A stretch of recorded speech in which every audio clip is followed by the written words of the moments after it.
I want to help you reach the point where blackhead prevention feels simple, predictable, and repeatable. No drama, no constant product switching, no "I did everything and it got worse." Everything in this script is general educational information meant to support healthy skincare habits. It is not personal medical diagnosis or a substitute for individualized care. If you have severe acne, painful deep bumps, rapid worsening, significant irritation, scarring, or a persistent rash, it's best to consult a licensed dermatologist for a tailored plan. But for most people, blackheads become much easier to control when you stop treating them like dirt and start treating them like a mechanical flow issue in the pore environment. Blackheads are not a sign you are unclean. A blackhead is an open come done, a pore that contains a plug made from oil and dead skin cells, with the top exposed to air so it darkens through oxidation.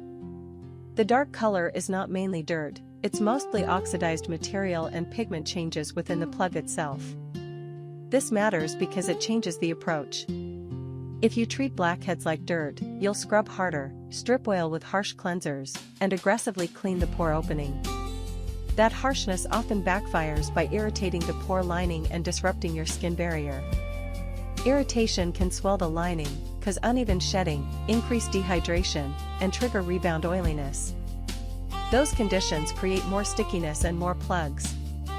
So in this video, your goal is to manage the pore environment, how oil and cells move, rather than to punish your skin.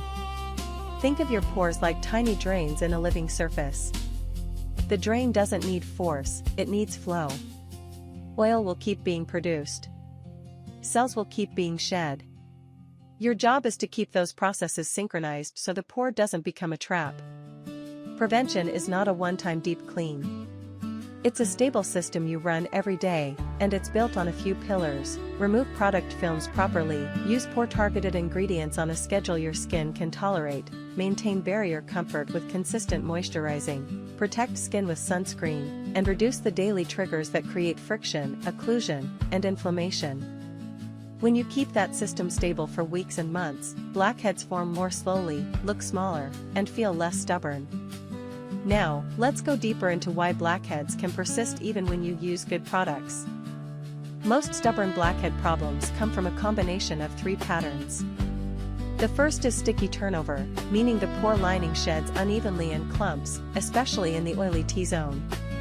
The second is film and occlusion, meaning sunscreen, makeup, hair products, and heavy skincare create layers that trap oil and dead cells. The third is barrier inflammation, meaning the skin is irritated and dehydrated, shedding becomes irregular, and the surface looks shiny while still feeling tight underneath. Most people have a mix, but one pattern tends to dominate at a given time. If you can identify what's dominant right now, you can adjust intelligently instead of guessing.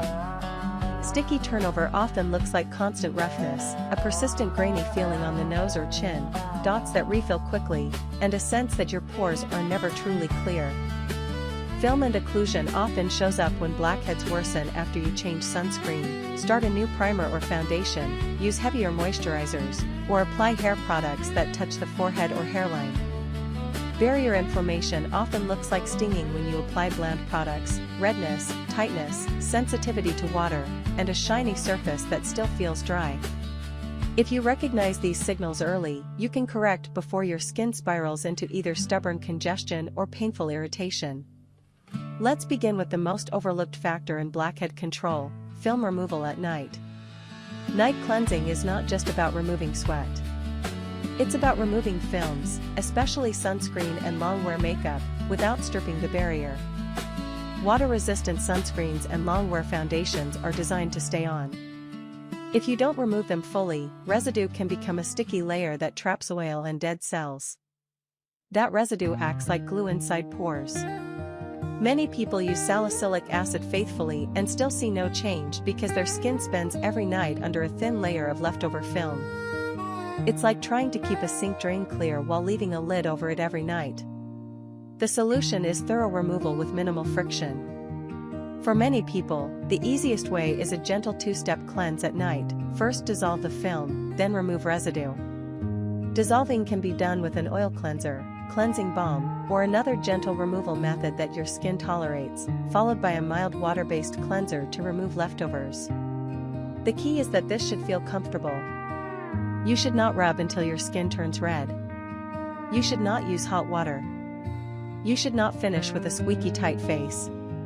A tight, squeaky feeling usually means barrier stripping, and stripped barriers lead to more irritation and more irregular shedding, exactly what you don't want. A good night cleanse leaves your skin clean and calm, not punished. Many people try double cleansing and still struggle because they double cleanse too aggressively. They rub for minutes, they use harsh foaming cleansers, they apply too much pressure, or they use hot water. That creates nightly irritation. If your face becomes red from cleansing, your pore lining is being stressed daily, and stressed pores clog more easily. If you double cleanse, keep it gentle and efficient. Think light massage, short time, lukewarm water, and a comfortable finish. If you feel like you need heavy scrubbing to remove products, that's usually a sign your product layers are too heavy, your cleanser pairing isn't effective, or you are using too much product in the morning, not that you should scrub harder. Morning cleansing should usually be lighter than night cleansing. In the morning, your skin generally doesn't have thick sunscreen and makeup films to remove. If you are very oily, a gentle cleanser is fine. If you are dry or sensitive, a water rinse may be enough. Over-cleansing in the morning can dehydrate the barrier and lead to rebound oiliness later in the day, which can worsen congestion. Morning skincare is about protection and stability. Night skincare is about removal and repair. Now let's talk about the pore-targeted ingredients that prevent plugs from forming inside the pore lining.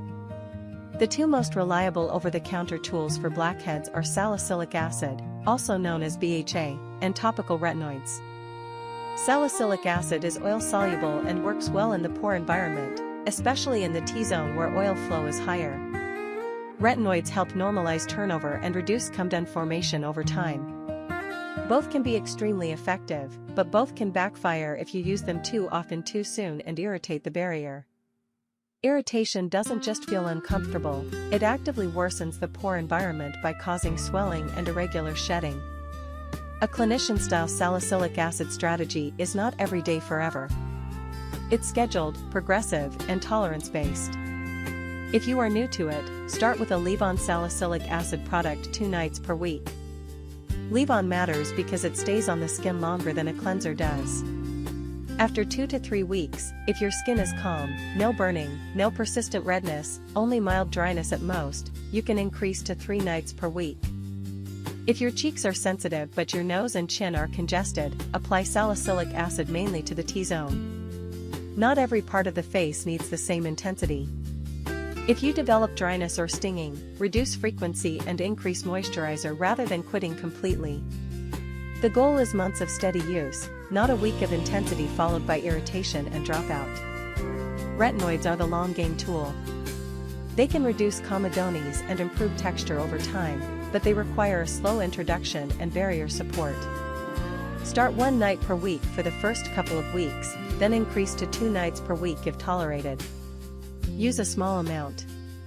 More product rarely means faster results, it usually means more irritation.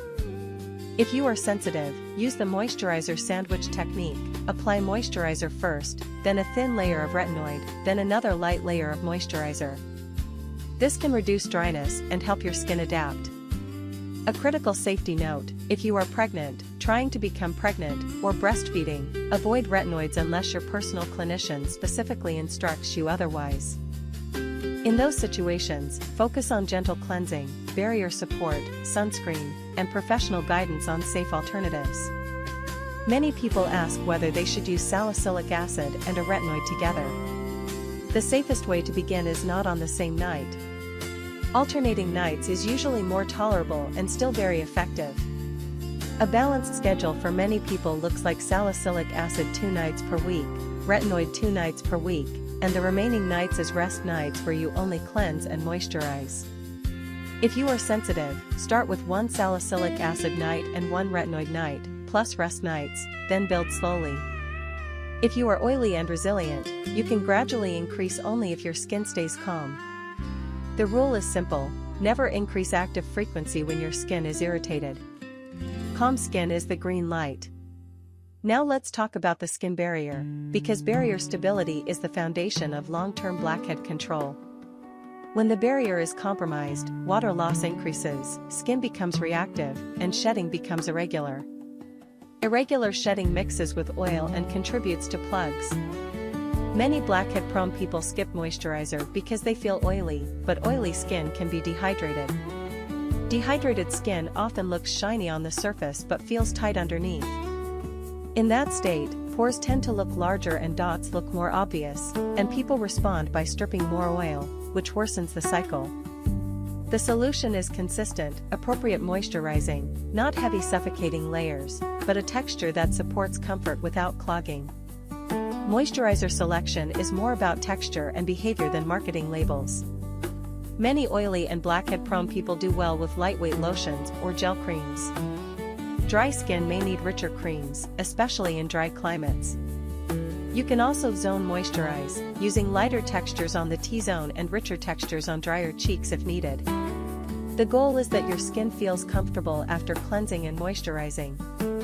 Comfortable skin sheds more evenly, tolerates actives better, and is easier to keep consistent. If your moisturizer stinks, your barrier may already be irritated, and you need to slow down actives and simplify until comfort returns. Sunscreen is another pillar that supports long-term stability.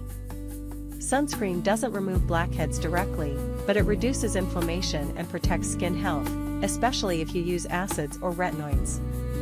If sunscreen feels heavy or seems to trigger congestion, don't give up on sunscreen. Instead, reduce the number of layers under it, choose a texture that suits your skin, and remove it thoroughly at night without scrubbing. Many sunscreen breakouts improve when the morning routine becomes lighter and the night cleanse becomes more effective. Now we need to address a key reason people feel like blackheads never go away. Many of the dots people chase on the nose are not blackheads but sebaceous filaments. Sebaceous filaments are normal. They are tiny collections of oil within pores, especially on the nose, and they refill quickly because they are part of normal oil flow. They can look like small gray dots. You can reduce their appearance with BHA, retinoids, effective cleansing, and barrier support, but you may never erase them completely, and that is normal. If you chase a perfectly poreless nose, you will overtreat and inflame your skin, making pores look larger. The goal is cleaner-looking pores and smoother texture at normal viewing distance, not perfection under magnification. This leads directly into one of the biggest sabotage behaviors, squeezing and picking. Squeezing and digging inflame the pore wall. Inflammation can cause broken capillaries around the nose, lingering redness, and dark marks that make the skin look worse even when a plug is removed. Inflammation also makes pores look larger. If you want pores to look smaller and smoother, you need them calm, not traumatized. Step back from magnifying mirrors and harsh bathroom lighting that makes you chase tiny dots. Use normal distance mirrors. Keep your hands off your face. Let your routine do the work. Professional extraction can be helpful in some cases, but at-home extraction often becomes too aggressive and creates more inflammation than benefit. Now let's talk about the hidden triggers that can keep blackheads recurring even when your skincare routine seems correct. One of the biggest is hair products. Pomades, oils, heavy conditioners, and styling creams can migrate onto the forehead and hairline. If you notice blackheads or bumps near the hairline, keep hair products away from facial skin, rinse the hairline after styling, and cleanse after sweating. Conditioner runoff can also contribute to clogged pores on the back and shoulders. If you struggle with body congestion, rinse conditioner thoroughly and wash the body after hair products are fully rinsed out. Makeup layering is another trigger. Primer, foundation, concealer, powder, setting spray, these create persistent films. If you wear makeup regularly and struggle with blackheads,